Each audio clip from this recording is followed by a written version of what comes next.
Hi, this is Chad Hymas. Welcome to this week's Roll with Safety Tip.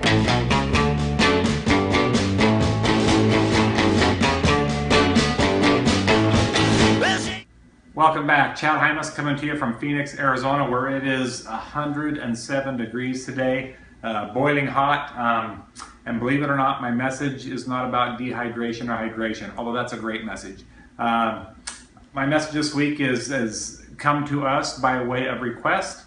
How do we close the gap of getting from incidents to zero harm when we have an era of a high turnover? So we have a lot of our baby boomers, a lot of our seniors, a lot of our veteran workers, our workforce that are preparing for retirement, and we have a lot of fresh people coming in, people that are new to the industry, people that are just graduating from college, and they have two different mindsets. They were born in different eras. And how do we close that gap? And how can our veteran people that are leaving, and this is the best question to ask, how can they help us better to close that gap to reach zero harm? So I'm just going to give you three things that I think are key to being successful in when we have turnover, and we have somebody training somebody else, or we have people coming in that are new. What can you do, especially as management and as senior people that are in training positions, or just somebody that's on the workforce that's been there 20, 30 years.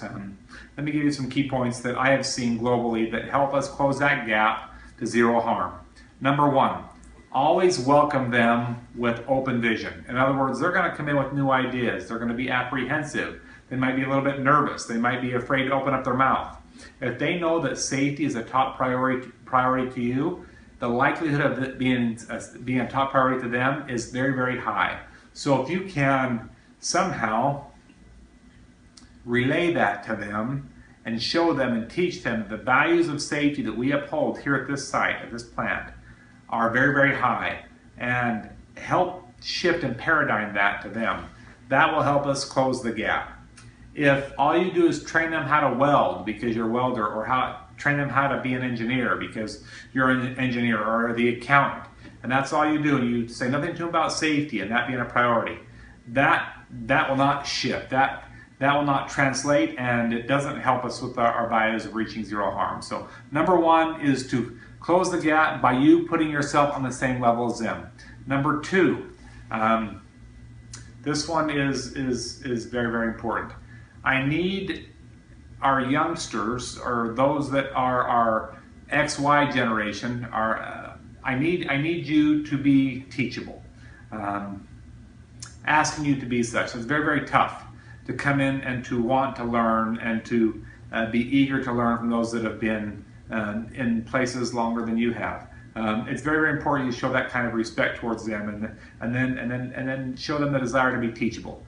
If you can do that, I think that now you're putting yourself on that same level. So number one is for our senior veterans, or those guys that are leading the organization in the next 5 to 10 years, to teach that safety is first. Number two, our guys that are coming in, our turnover guys, our guys that are coming in, our replacement guys, show teachability.